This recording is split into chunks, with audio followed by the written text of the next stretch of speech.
Well, Chicago, it's finally warming up out there. And as you know, in Chicago, warmer weather is typically coupled with a spike in crime. In fact, last weekend, when we had 80-degree temperatures, we had something like a near riot on 31st Street Beach and a number of other incidents involving large groups of young people in and around the downtown area. Did it feel, though, like maybe it took a little longer for the media to report on those incidents, or for your GPS to let you know to avoid those areas? Well, there's a reason for that. I'm Andrea Zopp. This is Chicago Newsroom 2.0. Join me as we sort it all out. But up first, an exclusive sit-down with Felicia Davis Blakely, President and CEO of the Chicago Foundation for Women, right after this. Chicago's public transit has been on the ropes with the pandemic drop in ridership coupled with spikes of violent crime. This week on Change Agents, we will meet an organization utilizing the potential of an unlikely group of people to fight violence in Chicago. Join me this Thursday at 7 p.m. on CAN-TV 19, stream us live on cantv.org, or watch us on the brand new CAN-TV Plus app. They say a woman's work is never done, but few women have done more to help women get it all done than today's special guest. As the leader of the Chicago Foundation for Women, she heads an organization that's invested more than $45 million into the lives of Chicago women for nearly 40 years. Who is she? How the heck does she do it? And what does she think we need to be doing to invest more in the lives of women? Well, to help explain all of that is today's very special guest. Please help me welcome Felicia Davis Blakely to the program. Hi, Felicia. Hi, Andy. Welcome. Thanks for having me. I'm so excited to have you. So I want to talk about the foundation and what you do there, but before we do that, I want people to get to know you a little bit because you, like me, have a really interesting background. So tell us a little bit about you and what you've been doing, what led you to the Chicago Foundation for Women. Absolutely. Thank you for the question. I, first and foremost, I'm a girl from the south side of Chicago, the far south side of Chicago. I'm a girl who grew up in public housing. I went to public schools, took public transportation, and I think having those experiences early in life really give you an understanding of what your place is, what your community's place is in our larger city, in the larger context. I served 10 years in the Chicago Police Department. I worked in higher education for another 12 years, and I also worked at the highest levels of city government for 7 years. And I bring all of that diverse experience to the work at the foundation, where we focus on women and women's needs, freedom from violence, access to healthcare and health information, and economic security and opportunity. So first of all, a true public servant in a variety of areas, and thank you for everything you've done and your commitment to this city. So tell us, so the foundation, explain a little bit, it's a foundation, so you're not an operating organization, you fund organizations. So can you explain a little bit how that works? Absolutely, and so I know a lot of people, a lot of your viewers are probably familiar with the Chicago Community Trust, right. And the remit of the trust is the city itself. So very much like the trust, we are a foundation, we're a community foundation.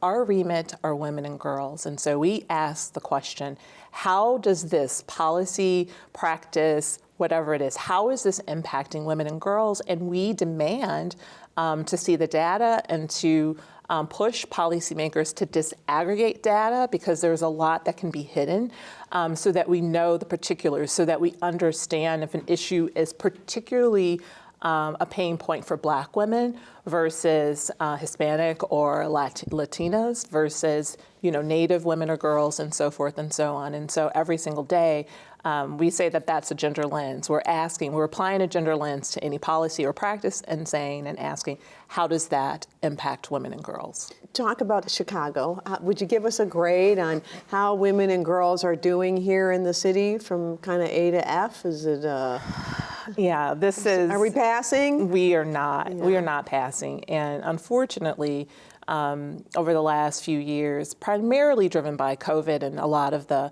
health and economic impacts of COVID, we have actually lost some ground. So I will start with the first big thing, which is just on pay equity.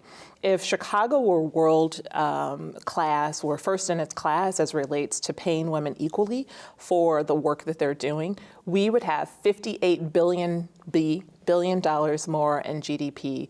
That means that money would be going to families to help with a lot of things that these families are just doing without: housing, healthcare, education, food, safety, many of those like daily basic needs.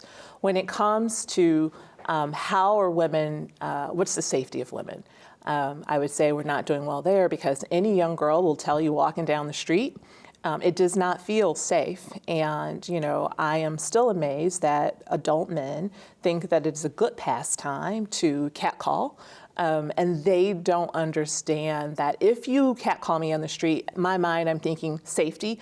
Is this fight or flight? Do I need to defend myself? Is this just a comment? Are you also going to comment and follow me? Are you going to do anything above? And I think there's a lot that we can do in the city to really increase the level of safety for women and girls. Education, healthcare. In our state, Black women is 6 times more likely to die from childcare or childbirth complications. And so that's the entire state of Illinois. So I would say that's a failing grade there. So there's a lot of work to be done on a whole host of measures. Wow, that's a long list. So we're going to come back and unpack it a little. But I want to start with the disparity between, because it sounds like there's a disparity for women of color, Black women in particular, and majority women in terms of the impact of some of these challenges. Absolutely. Part of that is, when I look at COVID and we look at the impact, the economic consequences, when you're already on the margins, any shock to the system, and COVID was a huge shock to the system. So when you're already on the margins and you don't have a lot of money saved, when you're, the household wealth of Black families, and there are a number of families in Chicago that are being led by Black women, when you are already paid, Black women, 63 cents for every dollar that a white male earns, you're already stretched so incredibly thin. And so any shock to the system, then it's like, growing up, my grandmother would say, when, you know what I'm about to say, because I can see you shaking your head, right? I know where you're going. If white America, gets a cold, right, then it really is, the flu or pneumonia in the Black community. And so when I think about COVID and the impact that COVID has had for everyone, but how it has really decimated a lot of families in its wake, a lot of Black families and BIPOC families, because of those economic insecurities and inequities to begin with. Right. You think about COVID and the impact. It was economic. It was access to food. It was education impacts on your children. And so if you have a job where you have to be at work and your children can't be in school, what are you going to do? Right? Absolutely. It's just, it's a whole list, and that just kind of grew. So let's talk a little bit about what can we do to address some of these challenges, because I know there's a lot of work going on, much of which you are funding. So let's talk about what do you think are some of the good things that are happening that the audience should know about? I actually, one of the things that through the work that I get to do, I get to see a lot of that good news. It doesn't always make it in print or make it online, but there are amazing, just last month, Women's History Month, Chicago Foundation for Women, CAN-TV, aired our Impact Awards. That whole program was really a love letter to the Black women in our communities who are doing such tremendous work and who are often unheralded. So I get to see that type of action, love in action, and really the love of our city and helping our city to be the best that she can possibly be. And so some of the things that we can all do, pay attention. Still today, organizations serving Black women and girls and serving women generally receive the least amount of funding. And so we need to pay attention. We can all, support those organizations, support local organizations that are doing great work when we see them. We can all, we have a new mayor who's coming in, and so there are a number of policy recommendations that we have to make sure that women are safe and have full participation in the workforce. We're still dealing with a lot of latent workforce issues where women still haven't returned because of childcare and other things. And give us a few of the things, policy recommendations you would make to Mayor-elect Johnson. Absolutely. We need to eliminate the sub-minimum wage, which is the tipped wage. Recently, Chicago Foundation for Women, women employed in a coalition of women's organizations, lobbied the state for a change in the state. We lobbied the city and received paid leave for all at the city and the county level. But the rest of the state was still lagging behind. And so that law recently passed statewide. And this is really important because people look at these things like women's issues. But when we win, the change actually impacts everybody in a positive way. And so I would say eliminate the sub-minimum wage. I would also say there needs to be a focus, a real, a task force, something with teeth. So I don't just, Chicago is really good at having these task forces that are in name only. They're recommended. Both you and I have served on them. I want something that has real teeth, working with the community, women's advocacy groups, and the Chicago Police Department to have lasting and real safety for women. And so I would say to Mayor Johnson, he needs to open up a dialogue. We can help facilitate that with women's groups and women's advocates across the city about what that might look like. Those are two obviously very important topics for him to start on, and I'm sure you'll have more to share with him. Thank you. We do not have enough time to go into all that you have done and will do. Thank you so much for being here and for taking the time to share with my audience what you're doing and what's happening when it comes to women in Chicago. Thank you for having me. Thank you. We'll be right back. This week on In the Money, we talk about how to handle the financial and mental stresses associated with being the primary caregiver in your family. I think it's important that you have a support system and you talk about what your needs are. We teach people how to treat us. So when you act like you got it together, you teaching people, don't come and help me, actually. I'll see you this Thursday at 7:30 p.m. on CAN-TV 19, cantv.org, and on the new CAN-TV Plus app. One of the most important factors in a news story being deemed breaking news is the media's ability to give you key details of an incident in real time as that incident is unfolding. If you're not learning about the news as it's happening, then it's pretty difficult for a story to be considered breaking. But getting real-time information about crimes or fires or other matters of that nature in Chicago became a little more complex when Mayor Lightfoot announced her decision last year to encrypt and delay the Chicago police scanner. What is a police scanner, you ask? And how does the decision by the mayor to encrypt and delay the scanner impact your ability to receive important information and news? Well, to help better explain are today's roundtable participants. Corley Jay, a reporter for Crane Chicago Business, Jamie Nesbitt-Golden, a reporter for Block Club Chicago, and Lakidra Chavis, a reporter for the Marshall Project. Ladies, thank you all for coming and excited for this conversation. So let's start with the basic. What is a police scanner? So Jamie, I'm going to start with you because I know you have perhaps done a little background on this. A police scanner is a way for officers and law enforcement officials to sort of communicate with each other and get real-time information about an incident that might be occurring. This is the way they are able to, get to places quickly in order to help residents and citizens. And who besides the police uses the scanner? Well, the media, for one. We rely on scanner information to help us, again, get to places quickly when an incident might be occurring. And usually it's happening in real time, so we're able to get there quickly. Also, there are a number of organizations, mainly, folks who deal with de-escalation and violence interrupting, who also rely on that information to get to an incident or get to a place quickly. Okay, and so what exactly did the mayor do? So it started spring, early summer of last year when they slowly began to encrypt the scanner information, which means that it's put on a delay. And that delay was, again, according to Lightfoot, out of precaution or out of safety for not only law enforcement, but for residents who might not want their information out there in the public. So CPD began slowly encrypting it, and I think now it's 100% encrypted. All communications are 100% encrypted, which means there's a 30-minute delay from the time the the information hits the scanners to when the public will know about it.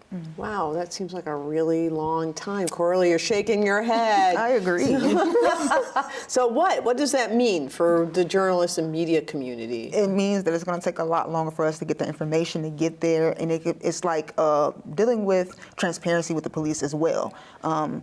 We're losing our trust in the police, and it's causing friction between that world and the police department, I believe. Really? Lakidra, are you seeing that too? The challenges that Jamie and Coralie are talking about? Yes, I think, as news media, especially when you're covering daily news and, as you mentioned, breaking news in Chicago, you need to be able to understand what's happening in the city and to be able to report it accurately and, in many cases, get to that scene or that incident and talk to people there. So to take that away, that ability to report the news quickly, it can put a lot of reporters in a situation where there's not only a delay, but you're then sort of hoping that the Chicago Police Department or whatever law enforcement agency is handling the situation will sort of accurately and transparently describe what happened. Right. So it sounds like it's that 30-minute delay is 30 minutes, a long time, and this kind of covering news and what can happen. It seems like that's kind of counter to transparency, and Coralie, you mentioned trust with the police. Is there a rationale? Did the mayor give a rationale? It's to protect law enforcement officers on the scene and also the folks that they're helping. Who Protect them from the media? That part we're not really clear on. But she also mentioned about gang members listening on a scanner as well. Because gang members are known to listen to police scanners, apparently, which is news to a lot of us. But as a result, a lot of media outlets have filed a lawsuit against the city. Our outlet among them to sort of challenge this, because again, this sort of impedes on our ability to report news as it happens. Wasn't there a letter? Again, basically telling, the city and telling Lightfoot that it's, again, impossible for us to do our jobs as news organizations to get the information out there as quickly and accurately as possible if we don't have access to the scanner as soon as an incident breaks out. I also want to add that I think you guys said that that should be for the news media, yes. And she said that she can't figure out which ones are credible enough, and which is crazy because CPD gives media credentials. Yes, they very I have my own credentials courtesy of the Chicago Police Department, so they know how to sort of discern that. So I'm not really sure if that reasoning really holds up. But again, and as much as it does impact the media, I'm also concerned about the nonprofit organizations that again work on the ground to try to de-escalate, possibly violent situations. Groups like WatchGuard, who have started neighborhood patrols in Bronzeville and surrounding areas to keep residents safe, and they rely on that scanner information. And they've been pretty successful in sort of mediating, possibly violent incidents, and that also sort of handicaps them as well. Right. Well, there's a number of them, and in fact, the mayor and the city funds a number of those organizations. Indeed. So, did she respond? Did the city respond to not the mayor per se, but did the city respond to the issue of how you're disabling the violence interrupters?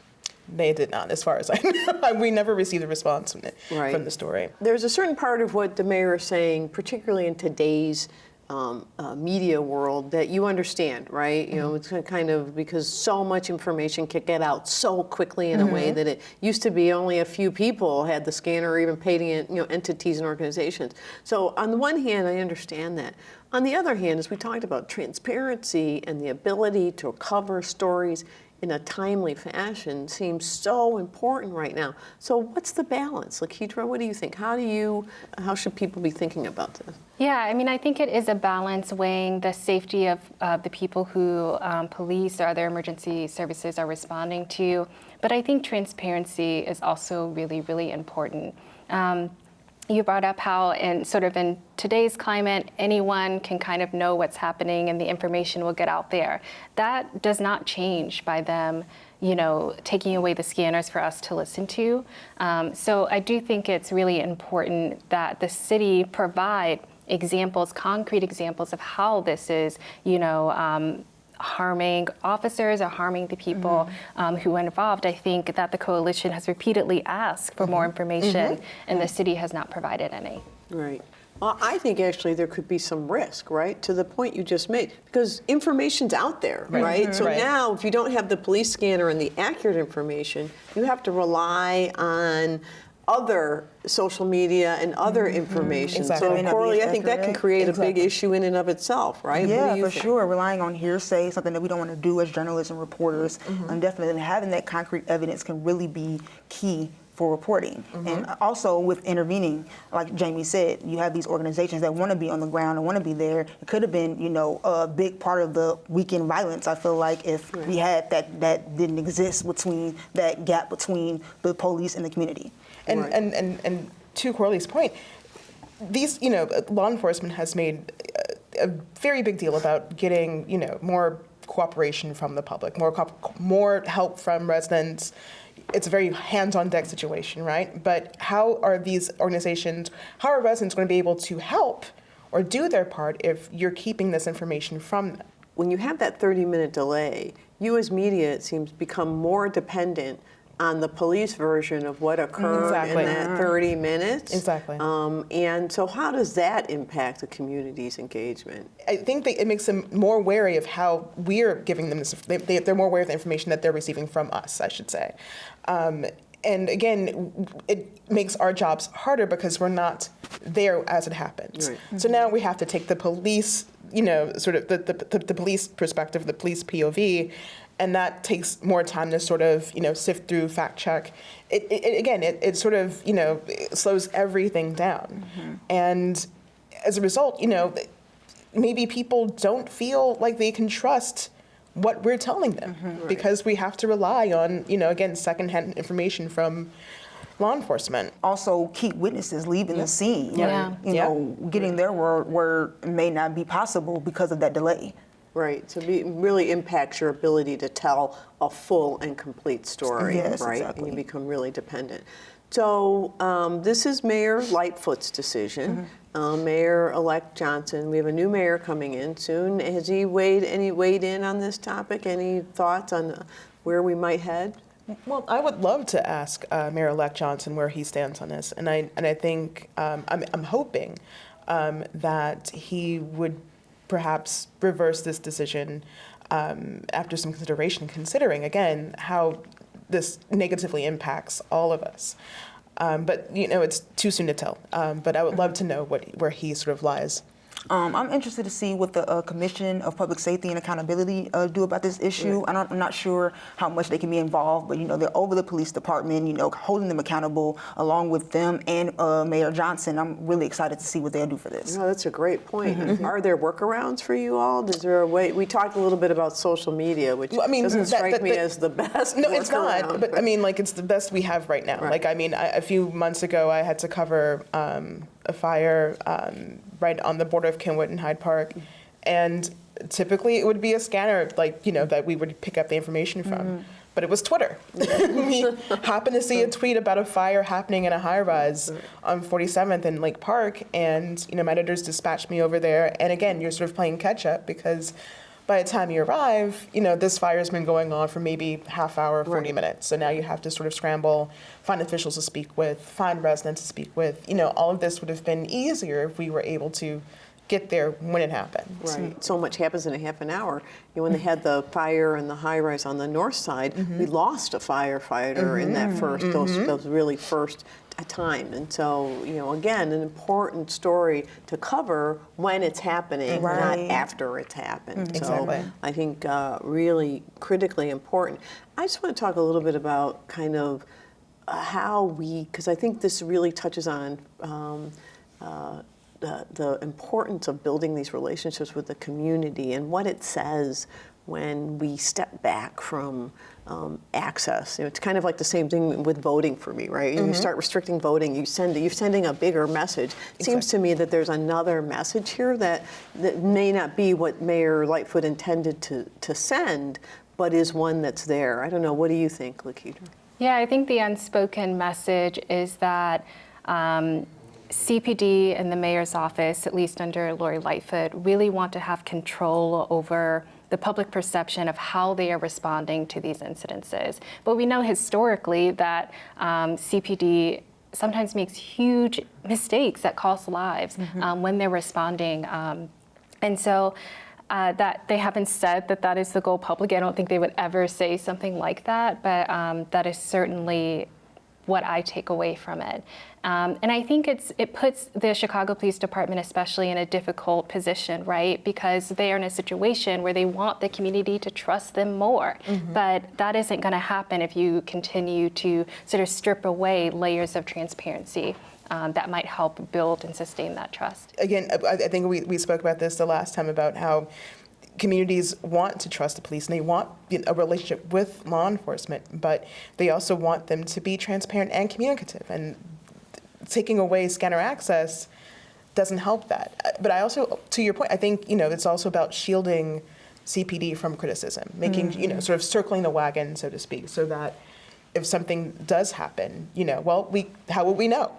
Criticism and honest commentary, criticism is fine. I think the problem is, and I know just from knowing a lot of police officers think that those are the only stories that get told, right? That it's like anything else. Negative stories are the ones that play more. Some outlets do have a certain agenda, but there are a lot of other outlets who just want to do their jobs. They want to report, they want to be as accurate and factual as possible. And, we understand that not all cops are, an issue. That said, again, there has to sort of be some give and take. You can't accept, I think there's this expectation that, the public, the media, we're just supposed to sort of accept whatever is being told to us. And history has shown us that we cannot do that. We have to sort of make sure that we are doing what we can to make sure the facts and everything else are on point. I just want to say that if the Chicago Police Department wants more positives, the sort of feel-good stories that we all really love to read, then they can do that work. They have a department of communications. We are not PR, we are reporters. Well, I mean, that's fair. I think for transparency and building trust, you have to share everything, good and bad. Give them the opportunity to share the good and the bad. And minimizing it does, because it inherently makes people think like, well, why don't you want us to know? Right. So I think that. So I think it's always. We would love to tell more positive. We would. I love a good, police officer pets dog story. Like it's plays chess. Right. They do a lot. They do a lot, and we know that. We know a lot of officers do some amazing things. They do. And we will end on that positive point. Ladies, thank you for joining us. It will certainly be interesting to see how this unfolds with Mayor-elect Johnson taking office in just a few weeks. We'll keep our eyes on this story and stay in touch with you all and for the latest updates. Thank you again for being here. I'm Melissa Donaldson, and I like to call myself a curious boomer. On the next episode, my guests explore workplace dynamics and what it takes to navigate office space. Dropping nuggets and gems everywhere. Tune in Mondays at 7:00 p.m. on CAN-TV 19, cantv.org, or stream live on the new CAN-TV Plus app.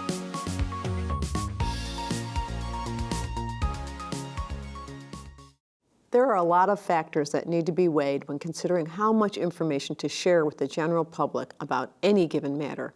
Hopefully the mayor and the media can work together to reach an agreement on how to share information in a way that keeps everyone safe and in the loop about the many things happening in and around our city.